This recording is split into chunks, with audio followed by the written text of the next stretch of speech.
There's been a lot of talk on the forums that I've seen about the transducer on the SeaDoo Fish Pros leaking fluid, and I'd like to talk to you a little bit about that. I'm going to show you what my factory seal looked like on my Garmin transducer in my 2019 Fish Pro, and show you how it's different than the new one that they've come out with.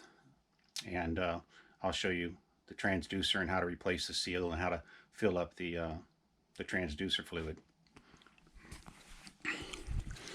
Right here is the inside of my craft, and this is the fish finder transducer, the depth finder.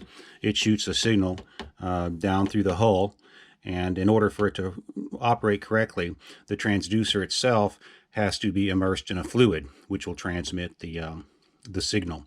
If you get air in the in your reservoir here, and it's underneath the level of the bottom level of the sending unit itself, you won't be able to pick up the return signal or send the signal correctly. So you have to make sure the fluid is full in this transducer assembly.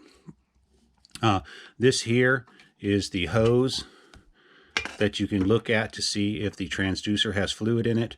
I had earlier added fluid up to about this level and sealed the transducer here around the bottom of the transducer with silicone, but after a week or so it looks like the level has gone down.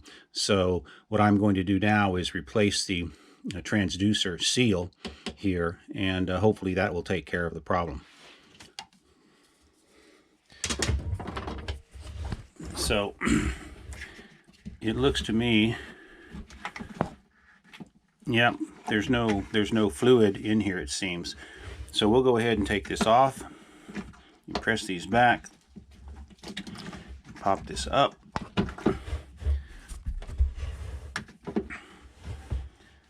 and then this comes out like this, and that is the bottom of your sending unit for your transducer. As you can see right here, it looks like the seal had been boogered up. As you see right here, it looks like the seal has been boogered up. I tried to put some silicone around it to seal it better, but it looks like the seal got messed up when I reinserted it. As you can see, this seal is yellow. That's the seal right there, and it's yellow. The new seals that you get, and you can buy them from your SeaDoo dealer, they're in the parts catalog. Don't look on a 2019 SeaDoo parts catalog. Look on the 2020 or 21, and it'll show this part as part of the assembly for the fish finder electronics. For some reason, it doesn't show this part on the parts catalog for the 2019 model, but you can get it. You call Garmin and try to get this. They won't be able to get it for you. They'll try and sell you a whole new transducer unit. This thing is about $2. So we're going to see if it does any better. GoPro, stop recording.